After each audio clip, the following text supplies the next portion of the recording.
Welcome to UX. I'm Tame. I'm so excited to have you. Woo! Happy to Yes. be here. As many people, we have met through different. Well, we met through the Vancouver check in Slack channel. They were doing like a donut or like a try to meet up different people. We ended up meeting this year when I was thinking to getting back into people that it will be so valuable to have in the podcast. I thought about you, and you said yes. So there you are. You are here. But why don't we start telling people a little bit who you are?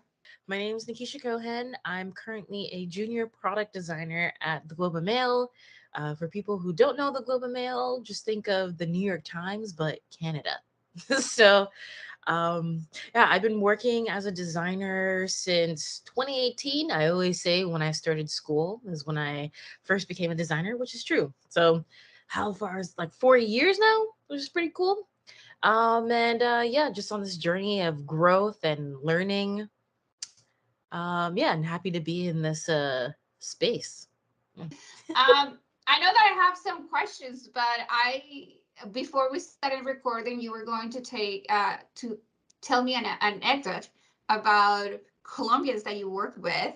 As she was asking me when I was typing my questions, of course, I mix up stuff. But yeah, I would love to hear more about why did you ended up working with so many Colombians? I don't think that even myself, I know that many Colombians. Yeah, no, like my first ever adult job out of university, I was a marketing and design assistant, and it was at a startup actually. Didn't even know the term startup. Didn't even know it was a startup until like I actually got into the tech space. But yeah, it was like a small startup food ordering app that this Colombian owner, he had like two other businesses and created the third one. And it was in Philadelphia. I think it's still going. I'm not sure. I haven't really checked, but yeah, I was the only person there that spoke English, and everyone around me spoke Spanish. So I learned a lot about the culture. And like my manager, she was Spanish speaking but learning English, and so it's interesting how that kind of like it reflects my environment every day, where with Canada there's a lot of people who are migrating into the country, and a lot of people feel embarrassed about like, oh, I'm sorry, I didn't like say this right, I didn't say that right. But to be quite, I don't judge. I'm like, honestly, you're probably wiser in the field that you're doing, and the fact that you speak more than one language, like I cannot judge you. So I'm quite like I don't judge people who trip over words, because me myself, I like some words I can't even say, and I have an English degree. Yes. um so that's, yeah. Well, is that what did you ended up learning in Spanish or from Colombia? Well, I learned they say ciao. Yes. They do a lot of the The kisses double for kiss. cheeks. Yes, yes. It was interesting because I remember I interviewed for a job, and like my okay, so I'm good at interviewing for jobs except for the design challenges, like the whiteboard challenges. That's another space. But I remember the manager there. Like I tried to like my strongest soft skill is just being able to converse with people. And he mentioned that he was Colombian. I'm like, oh my god, like I worked for a Colombian company. Ciao. Like, like, oh, where are you from, Bogota? He's like, oh yeah, I'm from there. And I'm like, yeah. So that's it has allowed me to like, oh, you're Colombian, aren't you? And he's like, yeah, how do you know? I'm like, "Ah, I used to like work with the Colombians. But yeah, they're very nice, and being that it's Latin America, so they're very into dancing, and I can't dance for the love of me, like I'm stiff. But yeah, it was interesting learning about the culture. Yeah, well, for me, when I say that I'm Colombian and talking about Oh, you're dancing, it's like Colombian too? I'm Colombian. It's like Oh my maybe we didn't talk about this. Like you missed that. That's so funny. Yeah, I'm Colombian. That's what I'm asking you. Um, Oh, okay. when you say about dancing, for me, it's like I burn dancing. I feel like I always remember doing it all the time, and really something that I miss is the atmosphere back home and just how easy is to just dance. So I really miss that. Um, yeah, and I'm from Bogota. Okay, okay, Yes, nice. I did. Wow, look at how the world like. I found that life has its weird synchronicity. totally. Yes. Mhm. Well, let's do what we came for. Um, today we're going to talk a little bit of the discomfort of finding a job and what is terrifying. But before we jump into that, like, how did you ended up in UX? Yeah, so I kind of I tripped in UX. So as I mentioned, my first job was a marketing and design assistant, and then like I left my job, backpacked because just discovering myself and realized 9 to 5 my whole life.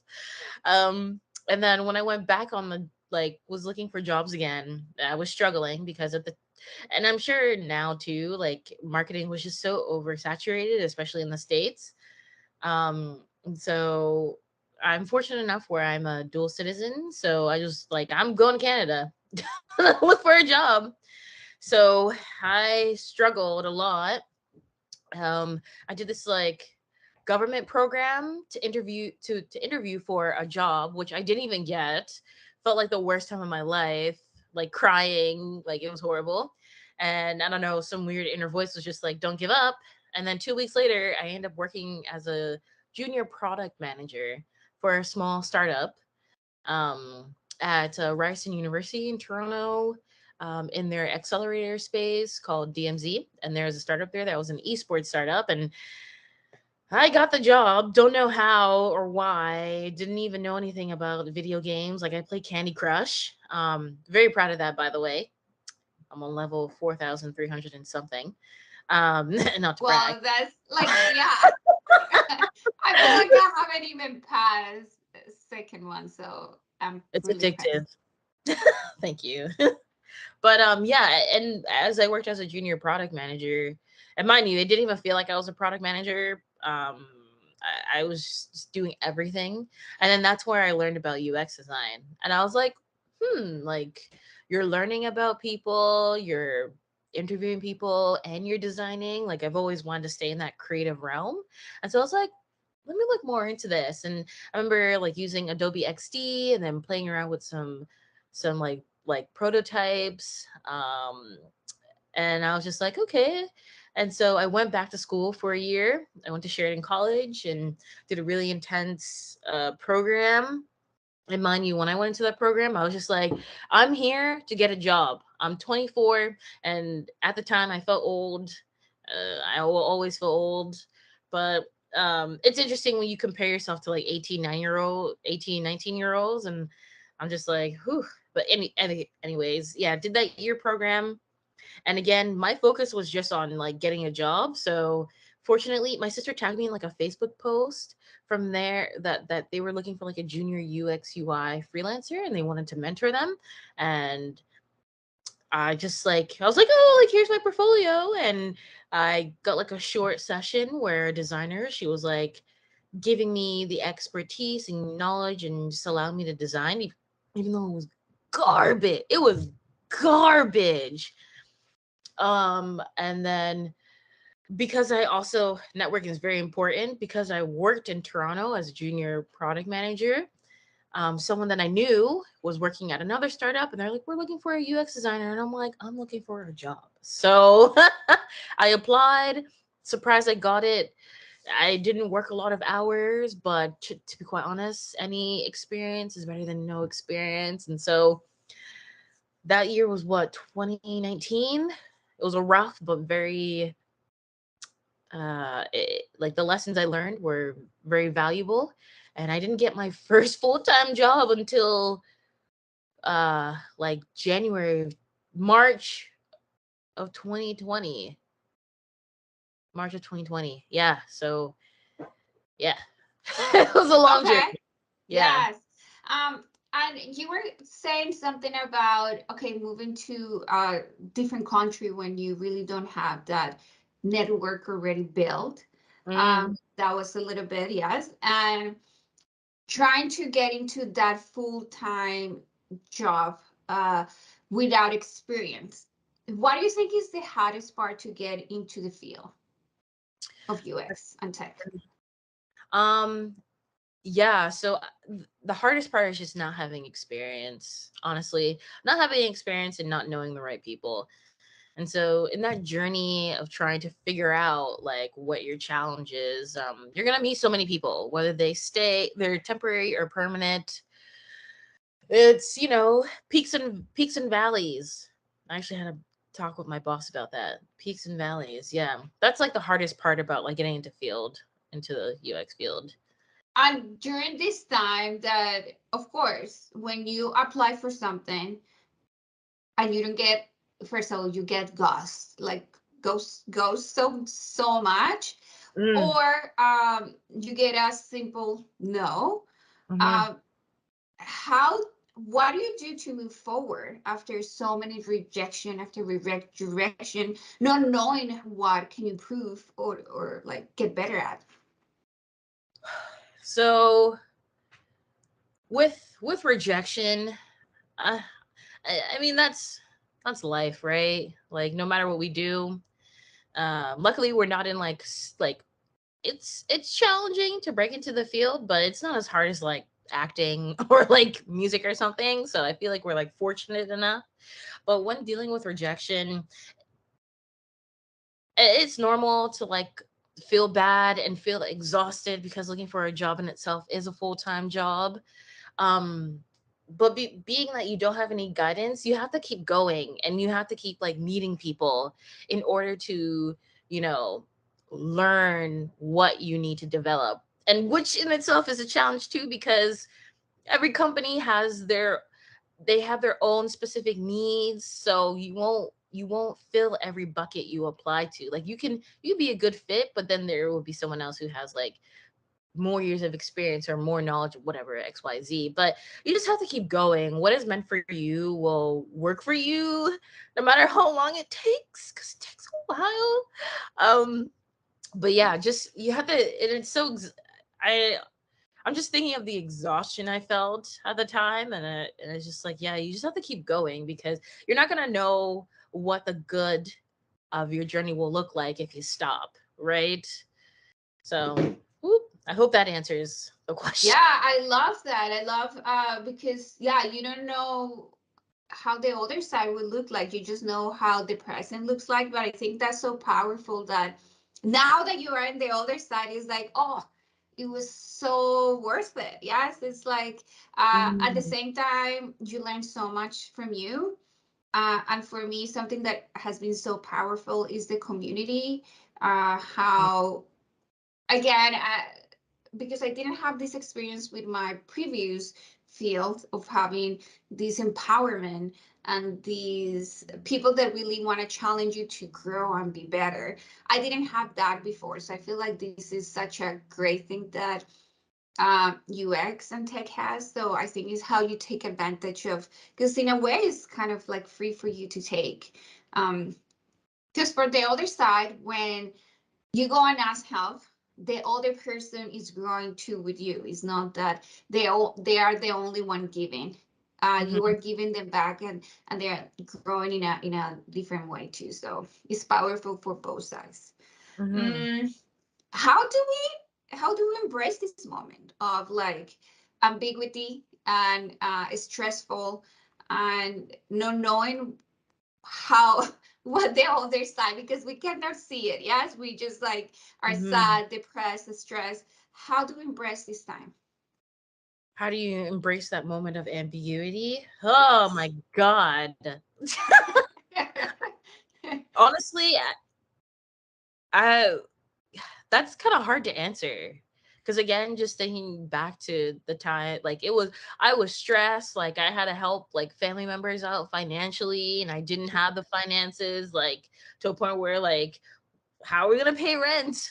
Like, Mhm, you just have to have some faith that things are gonna get better. Situations mhm, are temporary, and it, the only way to get out, again, is just to keep going, and try to like find support where you can mhm. emotionally. um That's my best advice. I don't know if that gives people faith, Yeah. but again, like it it took me a year of after graduating school to finally land a full-time job, which I got let go because of COVID. Oh, Didn't get another full-time job until what was that? Got let started job March, got let go in May 2020, and then didn't get a full-time job again until October. So wow. it was until October 2020 where it was just like I'm good.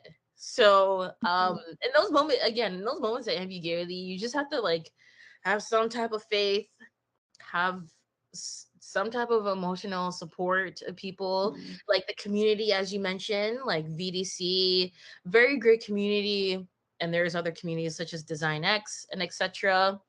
um those communities will help support you and give you guidance and that like kind of that comfort that you Mhm. need for where you are in your current space. I think just by sharing your story and let people know where you were, what happened with you, I think that's just powerful. Um, that just acknowledge other people's like we are in the same space and we'll be okay. Mhm. I love that. Yes. Okay.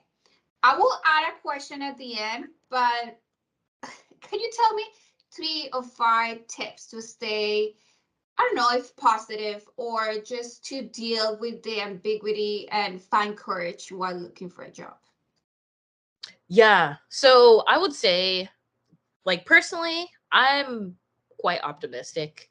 So, and then there are people that are pessimists, realists. I'm kind of like optimistic idealist.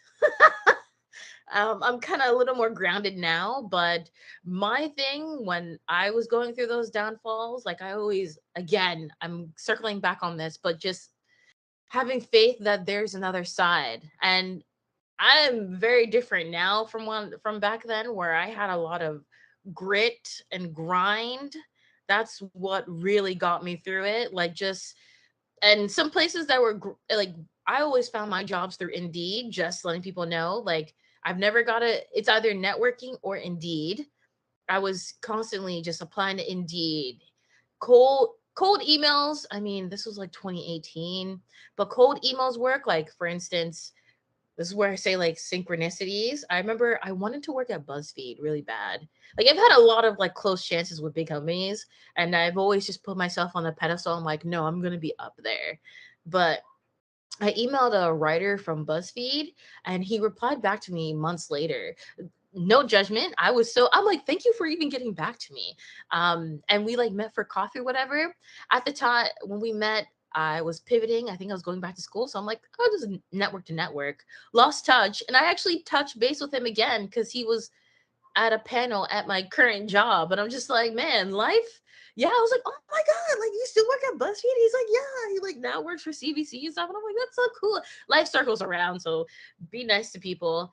Um, uh, the tips when job searching. So yeah, go on and thank goodness I can circle back on this. Okay, so go apply a lot on Indeed, have faith, grind.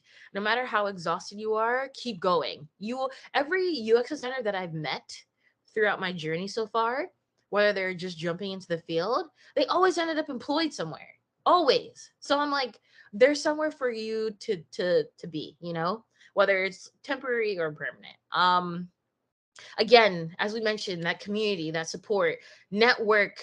That's how I got my like first job. Network with people, because I would and yeah, I would want to like offer people jobs and stuff, but I'm starting to actually lose my network. But that's another whatever. But that's two community. Three, don't stress about your portfolio. Like it'll never be perfect. It won't. And once you land your job, and you're working, you're gonna look back. You'll be like, "That's garbage." I look at my portfolio every day. I actually had to like kind of like I had to remove my projects because I'm like, I mean, they're okay. I kind of like them, but like just thinking about my first portfolio, I'm like, I made it on Wix. They've improved their site, but garbage. So that's three. Do I have two more? Do I have two more? Well, I feel like we want to be optimistic and have faith that is something bigger on your side. Mm-hmm. And then the second one is call emails. Mm-hmm. Just reach out to people. Mm-hmm. Uh, well, you give a good one, like using did. I feel like myself, I have never used it, so that's a good one. And community and networking. Mm-hmm. Just keep it alive, keep it nurture. I think that's the hardest part sometimes. Nurture Mm-hmm. your community, people that you have already met. Don't stress about your portfolio. It's never perfect, I think. You know, um, I've been doing mentorships in ADP List since last year, November, and then people is like, "Oh, I don't want to show you my portfolio because it's not ready." It's like, well, it's never going to be ready. It's like it's never going to be ready. You need to test it. You need to test it if it works or not. So it's like, oh, I'm too perfect. It's like just go for it. Like the worst that can happen is that you have to fix it and then you have feedback and you know what to do. Otherwise, your computer save is not going to do anything for you. So I feel like that's a good one.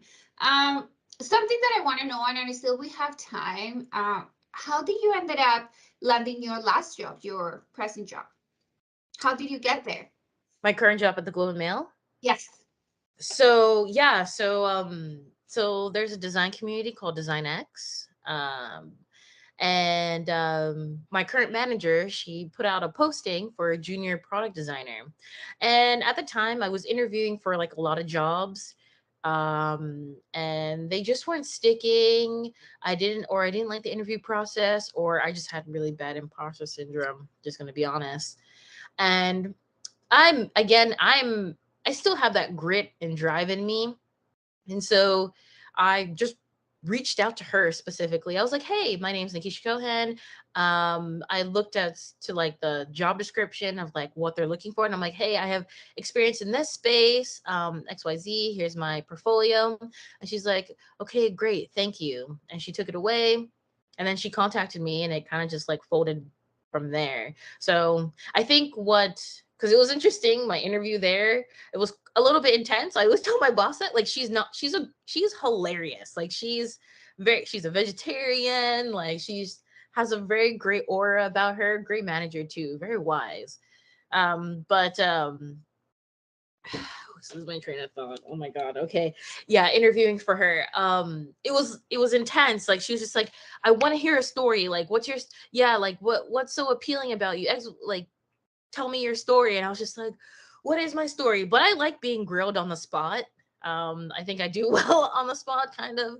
And so I was able to communicate that. And again, like my experience from my last startup that I worked at was similar to the project that they had at the time.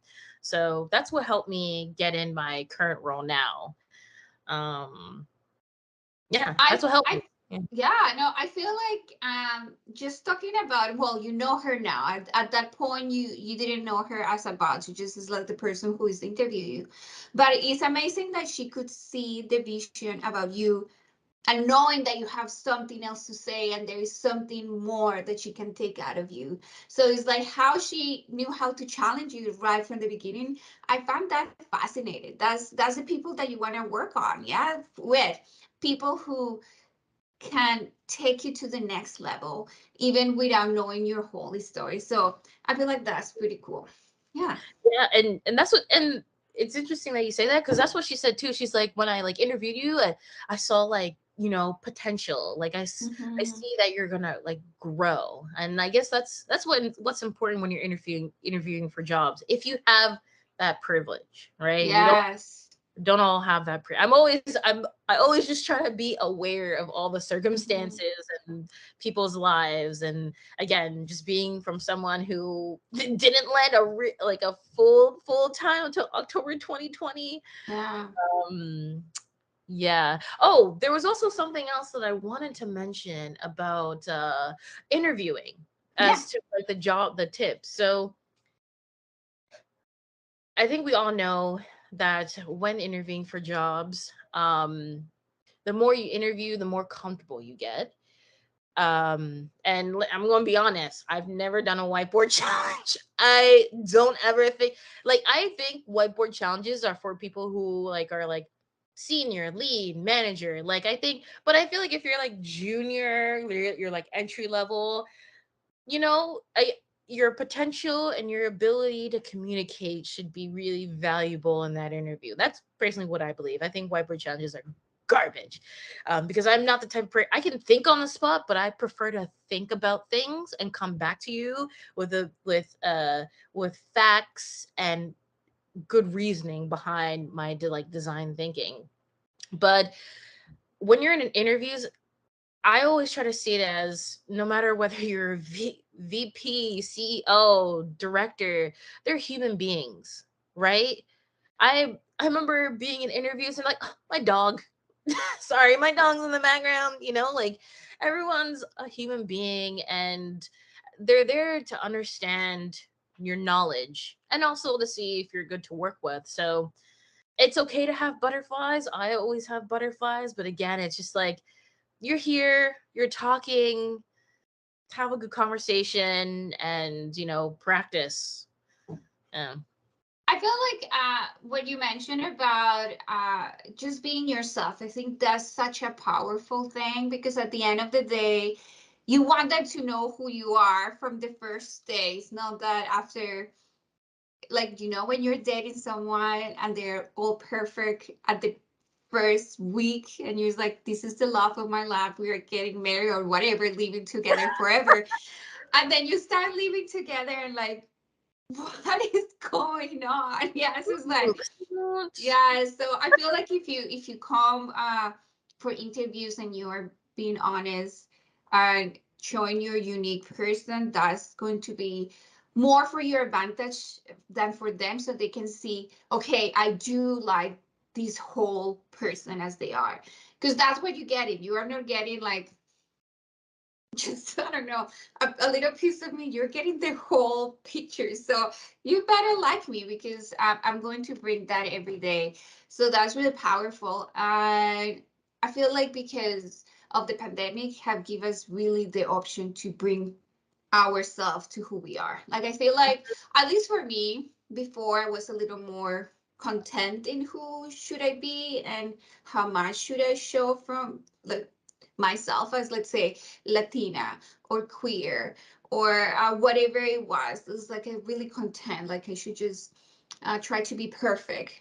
And mm, as being perfect is like being myself. It's like there's nothing bad with who I am. So I feel like all these combinations has been really powerful for everybody. yes, I let me tell you a funny story. Okay, so as I didn't even know how. I'm going to try to say this in a way that doesn't make me sound unprofessional, but when I was interviewing for the Globe and Mail, like they were like, so okay, so first things first, whatever, uh, being yourself is very important. And I find, especially like in my early career of UX, like I'm so inspired by, like empathy, empathizing with people. And I'm just like, why do you really want to be here? What do you really like? You don't really, especially when you haven't really been exposed in the field, it's like those are very generic answers, and it's okay to be like, I'm interested in this field, and I find what I've learned very engaging, and I want to develop my craft in this field, but like just be totally natural about it. So when I was interviewing for the Globe and Mail, like they asked me like, so what books have you read, to keep you, like your knowledge in the field up. Clearly my communication is not the best, but I was just like, I don't read that much. I watch a lot of YouTube videos, I look at resources, I read articles, but I don't really read books.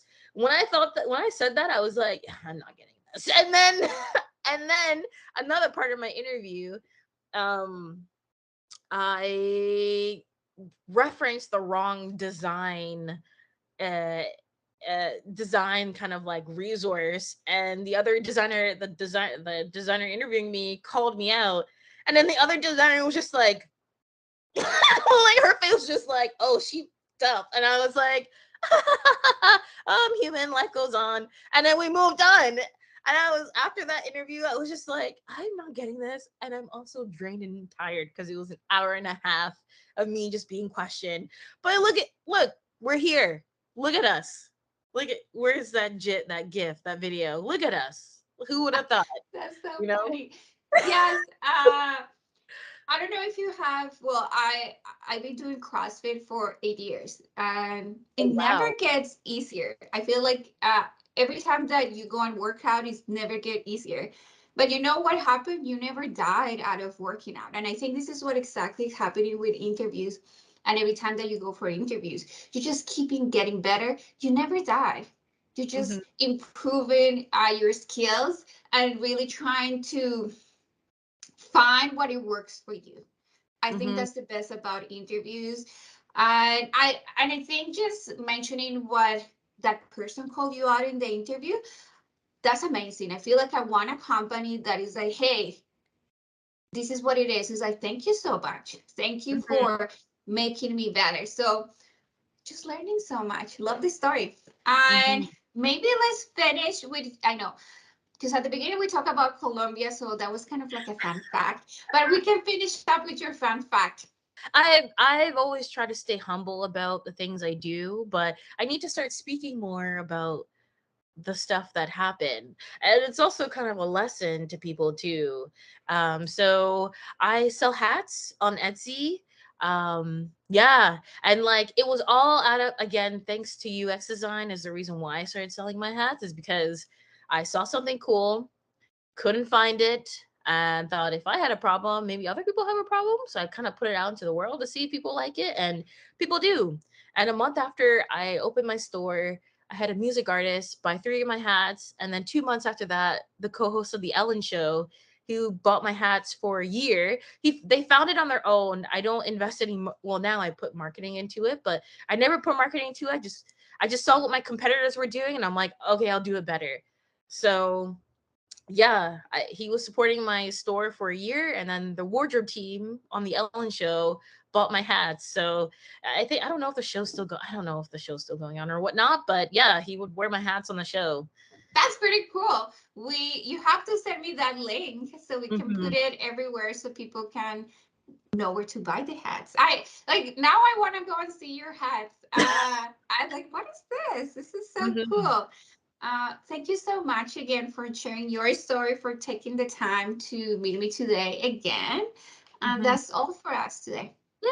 This was great. This was great. Happy to share my journey in UX. Nothing's linear. Nothing's linear. It's interesting because I remember I met a girl recently. She like had a degree in like political science or something, but like she left school, created a portfolio or whatnot, and landed a job at a newspaper as a product designer. And I was like, right after school, and I'm like, Yes. these are the stories that are rare. Yeah. That's so powerful. Okay, let me put this. Thank you, everybody. Thank you.